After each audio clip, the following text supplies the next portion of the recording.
न दौलत से न शोहरत से न गाड़ी बंगला से मिलता है दिल को सुकून किसी गरीब की मदद करने से। नमस्कार, मैं डॉक्टर मुसर्रत जहां एक बार फिर से आपका केवी स्टूडियो में स्वागत है। आज हमारे गेस्ट जिनको किसी पहचान की ज़रूरत नहीं, वो हमारे शहर के पूर्व मेयर भी रह चुके हैं। इस वैश्विक महामारी में उन्होंने जिस तरह समाज की सेवा की वो काबिले तारीफ है। आइए हम संजय कुमार जी और उनकी धर्मपत्नी पिंकी देवी जी से मिलते हैं और जानते हैं उनके राजनीति सफर कैसा रहा। नमस्कार, आप दोनों का हमारे स्टूडियो में बहुत बहुत स्वागत है और बहुत बहुत शुक्रिया कि आप अपना कीमती वक्त हमें दिए। धन्यवाद आपका जो आपने मुझे यहाँ कुछ कहने का मौका दे रहे हैं, और धन्यवाद आपके तमाम चैनल के दर्शकों का जो आपके माध्यम से बेगूसराय में जितने भी अच्छे समाज सेवी हैं या जो राजनीतिक लोग हैं उनको आपने एक बात कहने के लिए जो प्लेटफॉर्म दिया है, इसके लिए आपको बहुत बहुत धन्यवाद।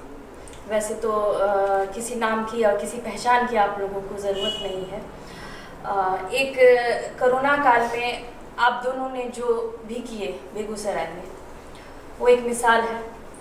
और जब लोग घर से नहीं निकल रहे थे और उस वक्त का माहौल ऐसा था कि काफ़ी लोग भयभीत थे, बड़े नेता हो या फिर कोई भी सामाजिक कार्यकर्ता हो, वो घर से नहीं निकलना चाह रहे थे और सबको मना भी था कि घर से नहीं। इवन कि डॉक्टर्स भी अपने क्लिनिक बंद किए थे। उस वक्त आप दोनों ने जो रोड पे आके लोगों को जिस तरह से आपने खाने पीने की ज़रूरत की सामान दिए, उसके बारे में सर हम विस्तृत से जानना चाहते हैं। यूँ तो कोई भी आपदा जब भी आती है तो इसकी कोई पहले से ना किसी की जानकारी किसी को होता है, ना इसकी कोई ये तय होता है समय सीमा। लेकिन जिस तरह ये वैश्विक महामारी कोरोना जब पूरे विश्व में और पूरे विश्व के साथ जब भारत और भारत से होते हुए बिहार और बेगूसराय यानी हर घर तक पहुंचा और आदरणीय प्रधानमंत्री जी के द्वारा 24 मार्च को लॉकडाउन की घोषणा हुई। तो जब 24 मार्च को लॉकडाउन की घोषणा हुई तो ये था जो हम लोग अब 25 से घर में ही रहेंगे, और 25 तारीख को हम लोग घर में सभी सपरिवार बैठे हुए थे, कहीं जाना था नहीं। तो इसे बैठे हुए थे, उसी समय एक व्हाट्सएप ग्रुप है, उस पर एक ब्रेकिंग न्यूज, उस पर एक खबर आई जो भागलपुर के ये जो नगर निगम है वो सैनिटाइज का कार्य करवा रही है। तो 25 को ये हुआ, फिर 26 को भी हम लोग देखे और घर में सभी आदमी बैठे हुए थे। इसी बीच पिताजी भी थे, माँ भी थी और परिवार के सभी लोग आपस में बात कर रहे थे। तो पिताजी ये चर्चा हुई जो अब तो बस लोगों को घर में ही रहना है। तो उस पर हमारे पिताजी कहे जो सबको तो घर में रहना ही होगा, लेकिन ये कैसे घर में रहेंगे, इनको तो जनता के बीच जाना होगा। जो संजीव तुम्हारे पास वो एक्सप्रे करने वाला मशीन तो होगा। बोला हाँ भैया है, सो भिजवा दें, कल अभी नहीं सुबह भिजवा देना। और सैनिटाइज का कार्य शुरू हुआ। तो सैनिटाइज का अभी सोशल मीडिया का ज़माना है, कोई भी आदमी कोई अगर अच्छे कार्य करते हैं तो वो अपने फेसबुक आईडी पर उसको शेयर भी करते हैं, इससे लोगों को प्रेरणा भी मिलती है। हाँ, तो मैं भी फेसबुक आईडी पर शेयर कर दिया। तो जब फेसबुक आईडी पे शेयर किया तो बहुत तरह के लोगों के कॉल आने लगा या उनका कमेंट्स आने लगा, जो मेरे तरफ भी मेरे तरफ भी मेरे तरफ भी। तो एक मशीन ही था। तो 21 में तो कार्य शुरू हो गया। तो मैडम ने कही जो भाई 17 नंबर तो अभी नहीं शुरू हुआ है। तो फिर 17 नंबर कल होके हम लोग 28 तारीख को शुरू किए। तो वहाँ जो प्रयोग हम लोग कर रहे थे ट्रैक्टर वाला, वो सफल नहीं लगा। वो सिर्फ सड़कों पर पानी गिर रहा था, घर तक पहुँच नहीं रहा था। तो किन्हीं के द्वारा गिफ्ट दिया गया था वो स्प्रे करने वाला मशीन। तो वो 2 लीटर का था। और हम लोग पहले खेती करते थे, तो इधर बीच के दिनों में ये राजनीति में आ गए तो फिर खेती का सब भूल गए। तो वो लड़का बोला कि भैया मेरे पास एक मशीन है। कहलिए कैसा मशीन है? तो वो ऑटोमेटिक है, इलेक्ट्रिक वाला, उससे आपका। तो उसको हम मशीन मंगवाए। तो लगा ये तो बहुत अच्छा चीज़ है। और उसके बाद हम वैसे आदमी से संपर्क किए जो खेती कर रहे हैं। तो उनसे हम जब पूछा तो इस तरह से 4, 5, 6 मशीन हमारे पास हो गया। तो 6 मशीन से लगातार, उसके बाद तो लगातार लोगों का इतना कॉल और व्हाट्सएप पे फेसबुक पे आने लगा। आपको देख के और बाकी लोग भी जागरूक हो गए हैं। नहीं, लोगों का मांग आने लगा, जो मेरे भी घर में, मेरे मोहल्ला में, मेरे यहाँ भी नहीं हुआ है। तो इस तरह मैं जितना भी वार्ड, जहाँ से भी मैसेज आया, चाहे व्हाट्सएप से या फेसबुक में कोई कमेंट लिख दिया, मैसेंजर में, जो भी, हम हर घर तक, हर मोहल्ला तक गए। अगर कोई लड़का फ़ोन किया, अब वहाँ गया तो एक घर तो कर पाता नहीं था, अब वो 10 घर, 15 घर, 20 घर, 50 घर में, जो भी अपने मोहल्ला में, उसको भी दिखाना था, जो भाई देखिए हम आपके मोहल्ला में करवा रहे हैं। तो जहाँ से भी कॉल आया, चाहे वो 10 बजे रात में आया, 10 बजे दिन में आया, जब भी आया, और उसमें सबसे ज़्यादा अहम भूमिका रही मेरा जो सारथी है, मुकेश कुमार नाम है उसका, वो हमेशा उसका अहम योगदान रहा। तो लोगों का यही डिमांड आने लगा, जो बेगूसराय की अपनी भाषा में, जी साफ खाली छिटलास की होता है, पेट मोन नहीं छै, खाली छिटे छहो। तो हमको भी लगा, जो 10 दिन 15 दिन का ये लॉकडाउन है, एकाएक हो गया, तो कहीं ना कहीं परेशानी तो है। भारी मजदूर के लिए सबसे परेशानी तो लगा जो कुछ, जिस तरह हम लोग बाढ़ में पहले से भी करते थे, ये तो अचानक आया। तो बाढ़ में के समय हम लोग जब भी बाढ़ आता है, और वार्ड नंबर 17 जो है वो बाढ़ का ही क्षेत्र है, और जिस समय हम मेयर थे तो 4-5 वार्ड में लगातार जो बाढ़ का क्षेत्र है, वार्ड नंबर 18, 17, 4, 5 और 6, 5 वार्ड जो है सब बाढ़ से प्रभावित भी होता था। और तो वहाँ भी जाते थे, तो उनको जो राहत सामग्री देते थे, तो उसी तरह का राहत सामग्री हम लोग शुरू किए। आपको मैंने देखा था कि आपके कुछ फैमिली मेंबर, बड़े पापा, और वो फेसबुक पे ही देखा था, वो लोग भी नहीं, परिवार लोगों का तो सहयोग रहा। तो हम ये किए, मन में आया, जो मेरे पास तो उतना पैसा है नहीं, जो मैंने इतना बड़ा आयोजन होगा कैसे। तो मैं घर में यूँ मजाक में हुआ, जो अपने सबसे पहले तो पिताजी से एज ए उसको भिक्षाटन शुरू किया, तो घर से ही शुरू किया। तो सबसे पहले पिताजी के द्वारा मुझे 2100 रुपया दिया गया। तो फिर बाहर निकले तो हमारी आंटी है, वो NM है, तो उनके द्वारा फिर 2100 रुपया आया। तो बगल के जब आंटी दिए, तो फिर वो आंटी के पास गए, तो वो भी हमको 2100 रुपया दिए। तो इस तरह एक चेन बनते चल गया, और सभी आदमी एक कंपटीशन की भावना, जो इतना दिए, अच्छा काम हो रहा है, तो सभी आदमी देते चल गए।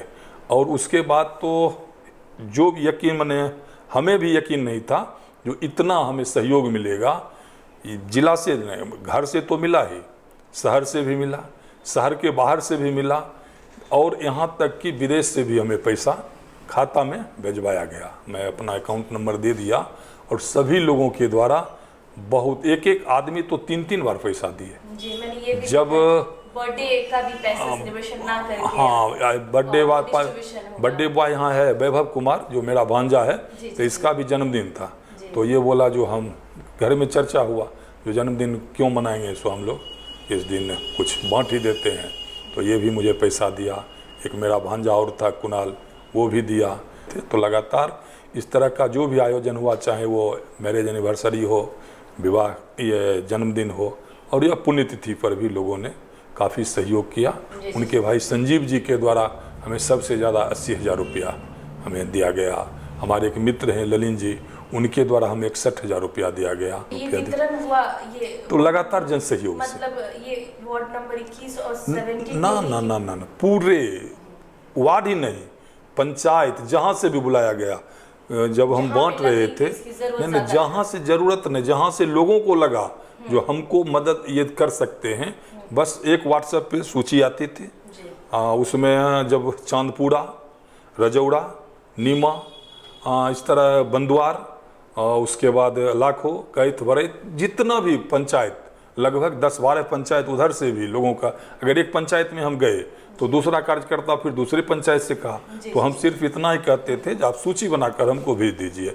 वो व्हाट्सएप पे सूची आ जाता था, जैसे कहीं से 65 का आ गया, कहीं से 70 का आ गया, कहीं से 100 का आ गया, कहीं 125 आ गया, तो हम 5-7 पैकेट ज़्यादा ले लेते थे। कि होता था वहाँ कार्यकर्ता 2-4 ऐसे लोग छूट गए तो उनको परेशानी नहीं हो, तो 5-10 पैकेट ज़्यादा ही रहता था। हम लोग वहाँ से जाते थे, और कोई अथी ने उस कार्यकर्ता को पुनः बुला कर दे दिए, और कार्यकर्ता।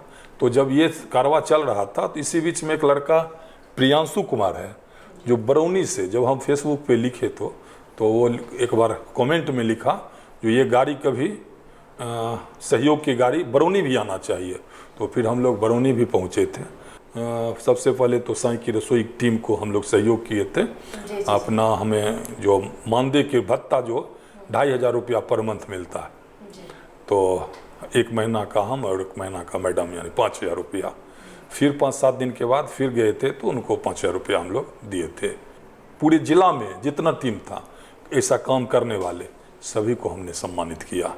और उसके बाद सबसे शुरुआत किए हम सफाई कर्मी से, फिर उसके बाद हम पहुंचे पुलिस कर्मी के बीच, फिर मीडिया कर्मी के बीच गए। जितने भी मीडिया कर्मी थे उनको मैंने सम्मानित किया, और स्वास्थ्य कर्मी।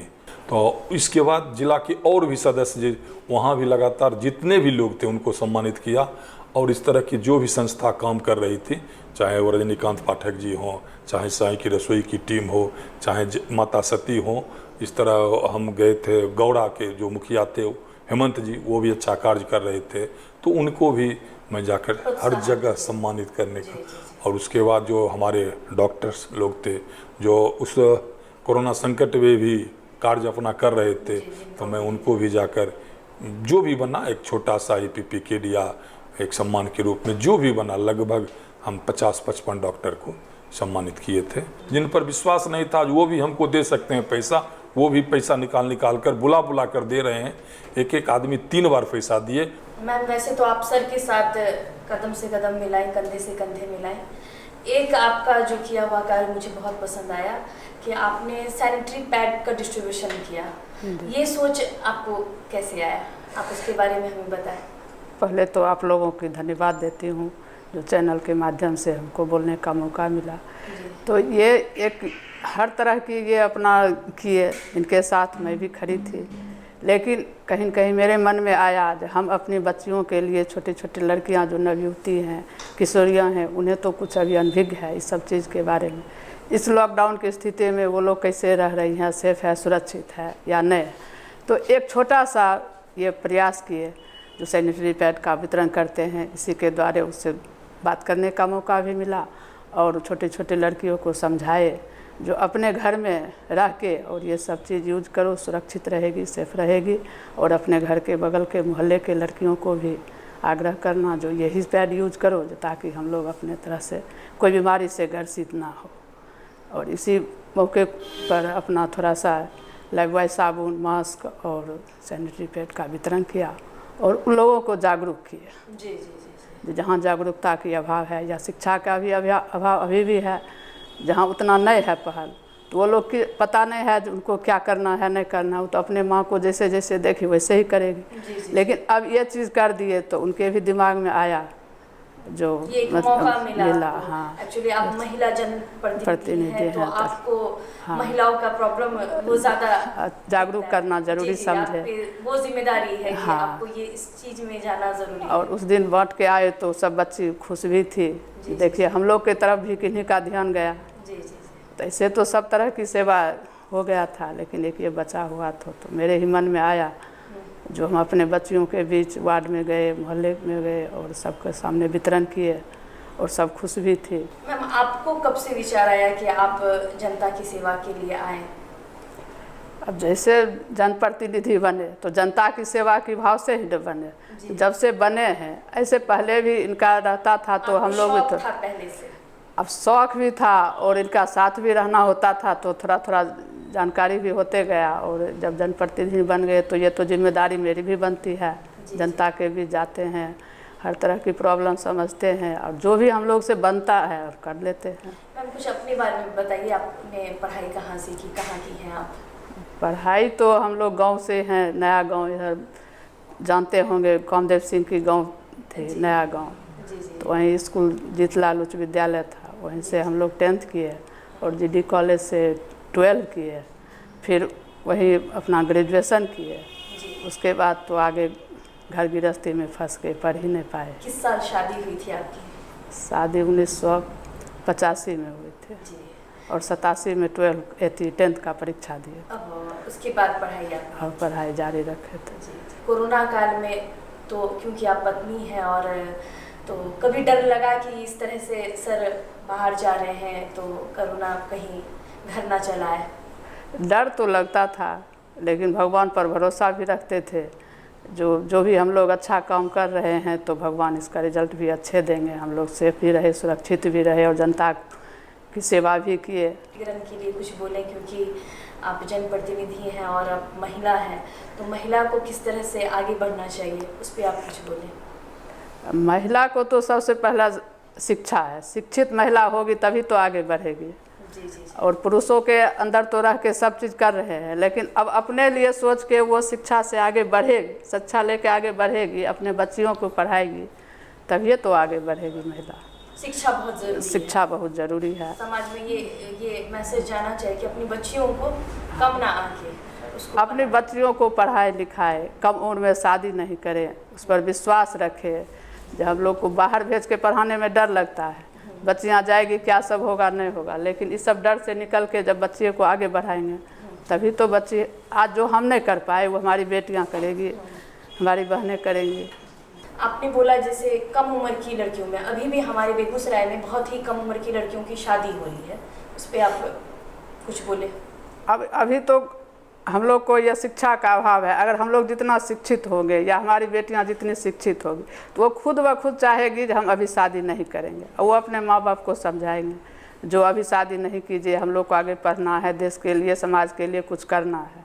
जब आप मेयर के कार्यकाल में थे, वो हमें बताएं उस टाइम की उपलब्धियां क्या क्या थी।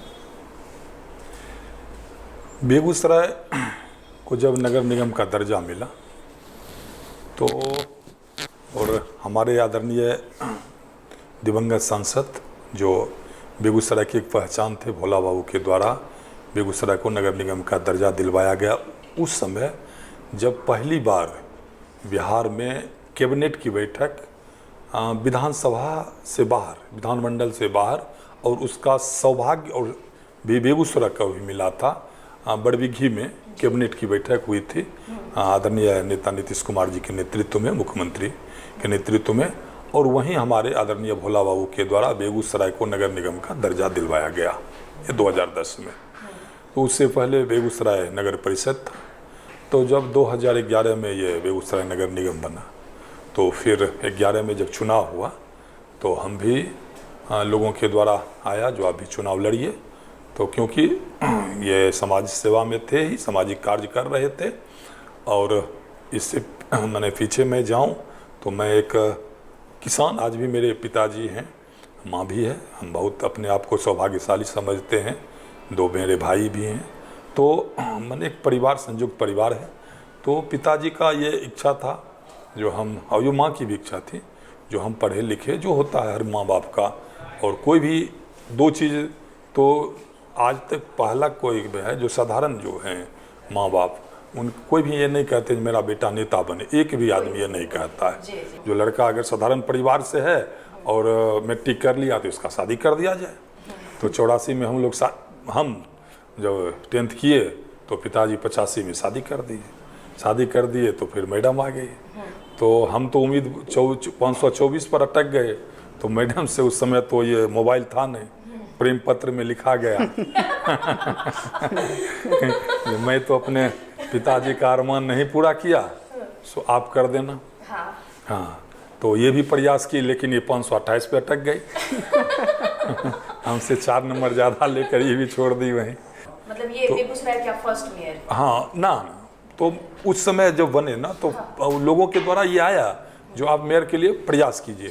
तो बेगूसराय का इतिहास है, वो जो भी जिस समय नगर पालिका था, फिर परिषद बना, और फिर जब ये, तो उस समय तक जो भी बेगूसराय के सबसे धनाढ़ी लोग, जो जैसे अब हर्रक कोटी हो, खरग बाबू परिवार से हो, मेरे भी गांव के एक बने थे, वो काली बाबू परिवार से आते थे, जदुवंश नारायण सिंह, स्वर्गीय जदुवंश नारायण सिंह भी उस समय चेयरमैन बने थे। तो उसी तरह के परिवार, पहली बार कोई गरीब परिवार, कोई किसान का बेटा वहाँ सोचा, जो हम भी, या लोगों के द्वारा बताया गया जो आप मेयर के लिए फाइट कीजिए।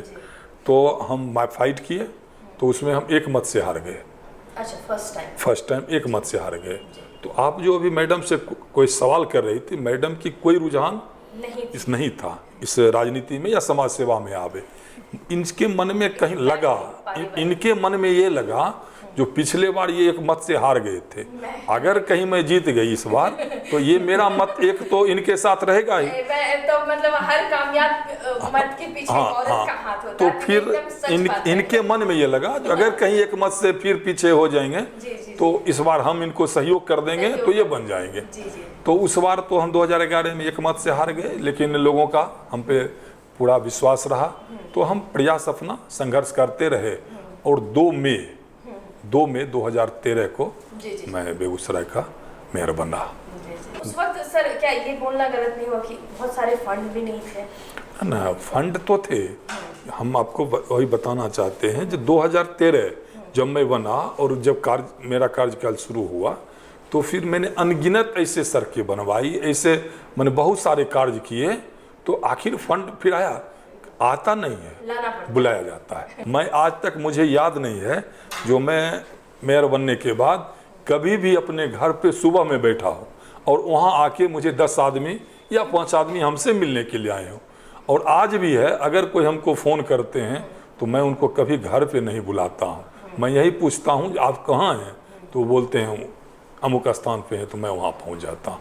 उस समय भी मेरा यही था। और लोगों को क्या होता था, जो लोग देख रहे थे, हे देखो मेयर जा रहा है, देखो मेयर जा रहा, साइकिल से, अब गाड़ी से जाएंगे तब तो अब साइकिल से जा रहे हैं, एक आदमी ऐसे रुक गए तो अपना उन्होंने क्वेश्चन रख दिया तो फिर जो भी था उसी समय उनको पूरा, उनको भी अगर थोड़ा मन में नगर निगम के कार्य प्रणाली से थोड़ा गुस्सा भी था या नाराजगी भी था, तो अगर मेयर से बात कर लिए तो लोगों को लगा जो भाई मेरे जब कह दिया है तो फिर अब कोई टेंशन नहीं, काम हो, और काम हो भी जाता था। सबसे पहले मैं बेगूसराय श्री कृष्ण महिला कॉलेज, जहाँ पूरे जिला की बेटियाँ आती थी, और वहाँ का स्थिति जब आप पहले का देखिएगा, अगर आपको ने देखा है या मालूम होगा, तो कोई भी बच्ची, आज कोरोना में लोग मास्क लगा के चल रहे हैं, उस समय वहाँ भी कोई बेटी बगैर नाक पे कपड़ा दिए हुए वो कॉलेज परिसर में अंदर नहीं जाती थी। इतनी गंदगी वहाँ रहती थी, इतनी गंदगी। तो हमको एक बार उस वहाँ के जो प्रिंसिपल साहब, तो फिर हमको उस समय संजोग से अवधेश बाबू ही जो VGD कॉलेज के प्रिंसिपल हैं वो उस समय थे, तो उन्होंने हमको एक कार्यक्रम में बुलाया तो हम भी समझ ही रहे थे कि लोगों के द्वारा ये मांग रखा जाएगा, तो उनके द्वारा मांग रखा गया। मैंने कहा जिसको, जब बोलने के क्रम में जब मेरा बारी आया तो मैंने कहा जिसको हम जरूर बनाएंगे, खास करके बारिश के ये 4 महीना, और ऐसे भी मैं उस सड़क को ऊंचा करवाया यहाँ से लेके पूरा, और आज सबसे रोड जो चौड़ाई में है वो रोड बन गया। तो इस तरह लगातार आप जितना तालाब था उस तालाब को मैंने एक रिनोवेट किया। आप उसमें लगातार जो भी है, ये बड़ी पोखर है, आप बागी पोखर देख सकते हैं, आप पुलिस लाइन पोखर का 2 तरफ, लेकिन कहीं कहीं जहाँ विवाद हुआ, चाहे वो ऑफिसर्स कॉलोनी का जो है उसको भी, चाहे नौलखा मंदिर का हो, चाहे मेरा वो विष्णुपुर चतुर्भुज पोखर, वो तो अभी जिला ही नहीं राज्य स्तर पर वो पोखर का चर्चा होते रहता है। तो इस तरह के तमाम ऐसे काम किए गए। उसके बाद था जो उस समय एक 2010 में ही एक सीवरेज सिस्टम का शुरुआत, अभी जो वर्तमान उप मुख्यमंत्री हैं सुशील कुमार मोदी जी, वो BP स्कूल में उसका शिलान्यास किए थे। तो वो 2013 में मेरे कार्यकाल में शुरू उसका हुआ, लेकिन उसका जो कार्य करने का पद्धति था वो बहुत ही गलत था। तो जब ये पटना में श्री कृष्ण मेमोरियल हॉल में 2015 में पूरे बिहार में 143 जो ये नगर निकाय है, चाहे वो नगर पंचायत हो, परिषद हो या नगर निगम, सभी को बुलाया गया था, और हमारे माननीय मुख्यमंत्री जी उस बैठक में आए थे। तो हम वहाँ अपने प्रस्ताव क्यों, और फिर हुआ जिसका एक नया DPR आप लोग तैयार कीजिए पूरे शहर के लिए। फिर मेरे ही कार्यकाल में 249 करोड़ का DPR तैयार हुआ। अब रास्ते चलते हम लोग एक बार देख रहे थे, साइकिल से हम जा रहे हैं, तो एक लड़का बोला, बगल से जा रहा था, कल के देखिन है मेयर जा रहा है, तो दूसरा लड़का कहा पागलो छे मेयर जेते साइकिल से। तो फिर लड़का आगे बढ़ गया, फिर उसको ऐसे ऐसे इशारा किया जो मेयरे है। तो इस तरह एक्चुअली क्या ना होता है, हाँ पे जाने के हाँ हाँ, तो लगता है जो मेयर का मतलब है बहुत बड़ा चीज़ है, क्योंकि वो बड़ी गाड़ी से चलेंगे, वो साइकिल से कैसे चलेंगे। लेकिन मैंने तो 2013 से लगातार इंड 2015, 16, 30 जनवरी तक मैं साइकिल से और आज भी चलता हूँ, आज भी सुबह हर दिन मैं साइकिल चलाता हूँ, चाहे जहाँ भी हो, वो अपने वार्ड में ही जाएं, दूसरे भी वार्ड में कहीं काम करने के लिए, तो मैं साइकिल से ही जाता हूँ। आज सुबह भी मैं साइकिल से निकला था और उसी तालाब पे जाता हूँ, वहीं अपना घूम के फिर चलाता हूँ। हम लोग जहाँ भी जाते हैं तो बेगूसराय कहने में थोड़ा लगता है, लोगों को लगता है, लेकिन अगर दिनकर की भूमि कहते हैं तो लोग समझ जाते हैं। दिल्ली में जब मेयर काउंसिल का बैठक था और हमारे मनीष सिसोदिया जी उप मुख्यमंत्री वो बैठे हुए थे, कपिल मिश्रा जी थे, बाकी सभी हम माननीय ये मेयर सब थे और मैडम भी थी। तो मैंने कहा था जो मैं दिनकर की भूमि, तो उन्होंने कहा जो आप बेगूसराय से हो। तो ये दिनकर की जो पहचान हमारे थे, वो दिनकर भवन की हालत इतनी जर्जर थी मैडम, जो आप ये नहीं कर सकते हैं। लोग वहाँ 5 मिनट रहना पसंद नहीं करते थे और उसमें 1,60,00,000 रुपया आया था नगर विकास विभाग, लेकिन नगर विकास विभाग ने उसमें एक लाइन जोड़ा था, जो अगर ये कार्य जीर्णोद्धार का पैसा अगर हम लोग लगाते हैं तो इस पे मालिकाना हक मेरा हो जाएगा। तो समिति जो है, ऐसे वो जमीन पहले नगर पालिका का ही था, लेकिन नगर पालिका उसको फिर जिला को डाइवर्ट कर दिया। तो जिला का कहना हुआ, जिला संचालन समिति जो उसके और अध्यक्ष डीएम हुआ करते हैं, तो वो लोग आपत्ति दिए जो नहीं, हमें बने या नहीं बने हम मालिकाना हक नहीं देंगे। तो इसी पे आके बात रुक गया। तो मैं इतना सौभाग्यशाली हूँ और उस समय भी था जो मेरे कार्यकाल में 2 बार 2 मुख्यमंत्री बेगूसराय आए। तो एक बार आदरणीय नेता नीतीश कुमार जी भी वो उस दिनकर भवन में जो पुराना था उस समय आए थे नाटक देखने के लिए, प्रवीण गुंजन जी का नाटक गबर बिचौर। और उसी दिन में हमारे माननीय नगर विकास मंत्री सम्राट चौधरी जी भी आए थे और मैं उनको अपने कार्यालय कक्ष में बुलाया भी था और कार्यालय कक्ष में बुलाया था तो उनसे हम डिस्कस किया था। और फिर हम यही प्रस्ताव माननीय मुख्यमंत्री संजोग से जो मैं एज ए मेयर, तो उन्होंने अपने बगल में मुझे बैठाया और हम थे हमारे माननीय मुख्यमंत्री और विजय बाबू तीनों बैठे हुए थे। तो मैंने माननीय मुख्यमंत्री जी को कहा जो सर ऐसे से है, पैसा आया हुआ है लेकिन मामला यहाँ लेकिन कुछ नहीं है, आप बैठक कर लीजिए और उसमें दे दीजिए, हमको मालिकाना हक नहीं चाहिए। मैं कल होके बैठक किया और प्रस्ताव बना के जिला पदाधिकारी को दे दिया। कम से कम 50 इससे सड़कें बनवाई, जिसको लोगों को विश्वास ही नहीं था ये भी सड़कें नगर निगम बना सकती है, नगर निगम का मेयर ऐसा भी कर सकता है, लोगों के बीच जा सकता है। लोगों को लगातार लोगों के बीच ही रहना था। लोगों के मैसेज ये हमेशा सुबह आया तभी मेयर मिल गया, शाम आया तभी मेयर मिल गया। एक आज भी है, आप जाकर पता कर सकती हैं, जो PHED जो ऑफिस है यहाँ काली स्थान दिनकर भवन से पहले, तो वहाँ 3 सब्जी वाली सब्जी बेचती है, 3 सब्जी वाली है, हम उसका नाम नहीं जानते हैं, सिर्फ चेहरा से हम पहचानते हैं, वो सब्जी बेचती है। तो लोगों का क्या मनसा होता है जब उससे वहाँ एक नगर निगम का सार्वजनिक शौचालय है, तो जो वही वो संवेदक लेता है ना, तो उससे वसूली करता है, उससे भी पैसा लेता है। तो उसको किसी ने कहा जो तुम मेयर से मिल लें तब तोरा पैसा नहीं लगता। तो बहुत सारा खामियां उस समय भी था और अभी भी है, लेकिन एक प्रयास हमने किया था जो बेगूसराय नगर निगम को एक बेहतर नगर निगम बनाने का। और उसी प्रयास में जब 2015 में पूरे में एक मेयर काउंसिल है और 185 मेयर पूरे भारत में है, अब कुछ हो सकता है बढ़े होंगे, तो 185। और तो उस मेयर काउंसिल में एक जब लोग बैठते थे और हर एक साल वो मेयर काउंसिल की बैठक होती है, तो पहली बार हम लोग नागपुर गए थे, जिसमें हमारे गडकरी साहब, और उसमें मुख्य अतिथि के रूप में लोगों को बुलाया भी जाता है। तो उस समय गडकरी साहब और महाराष्ट्र के जो मुख्यमंत्री थे देवेंद्र फडणवीस, उनको बुलाया गया था। फिर दूसरे बार जब हम लोग गए थे तो देहरादून गए थे, तो उसमें भी वहाँ के मुख्यमंत्री आए थे। और एक बार फिर ग्वालियर जाने का मौका मिला, जिसमें नरेंद्र सिंह तोमर जो भी केंद्रीय मंत्री हैं वो आए थे, और उस समय मध्य प्रदेश के एक शिक्षा मंत्री थे, वो भी आए थे। तो इस तरह फिर ग्वालियर के बाद देहरादून जाने का मौका मिला, फिर दिल्ली भी गए थे, तो लगातार वहाँ जाते थे। और लास्ट बार जब दिल्ली में हम लोग गए थे तो विज्ञान भवन में ये कार्यक्रम हुआ था, और उसमें हमारे माननीय प्रधानमंत्री जी भी आए थे। और उस समय शहरी विकास मंत्री केंद्र सरकार के वेंकैया नायडू जी थे।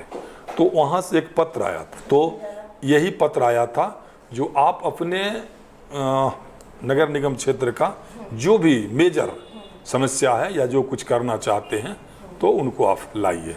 तो फिर हम लोग यहाँ आपस में बातचीत किए और बातचीत के आधार पे यही हुआ था जो हम लोग उनको सबसे पहले तो जल निकासी है तो सीवरेज का था, ये 2015 की कहानी है सीवरेज। दूसरा था जो पाइप से हम घरेलू गैस लोगों के बीच उपलब्ध करा सकें।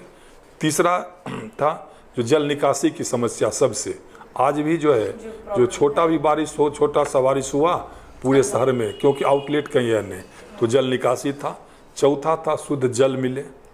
उस समय 2015 के नवंबर में जब हमारे फिर नीतीश कुमार बने तो उन्होंने जल नल मैंने मुख्यमंत्री 7 निश्चय लाए, उससे पहले हम लोग वहाँ दिए थे। फिर ये था जो हमारी महिलाएं जो घर के हैं या गरीब हैं वो शौचालय, तो शौचालय निर्माण का भी मैंने दिया था उसी समय। और स्मार्ट सिटी में शामिल करना, क्योंकि हर लोगों की इच्छा होती है जो हम बढ़ें। और 7वां मेरा था NH 31 पर ये फ्लाईओवर का निर्माण हो।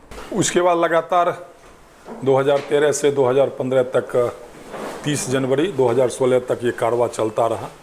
फिर चुनाव आया, लेकिन इस बीच में 2-4 काम जो ऐसा होना था वो किसी कारण से समय कम मिला, क्योंकि 2.5 साल का मुझे कार्यकाल मिला।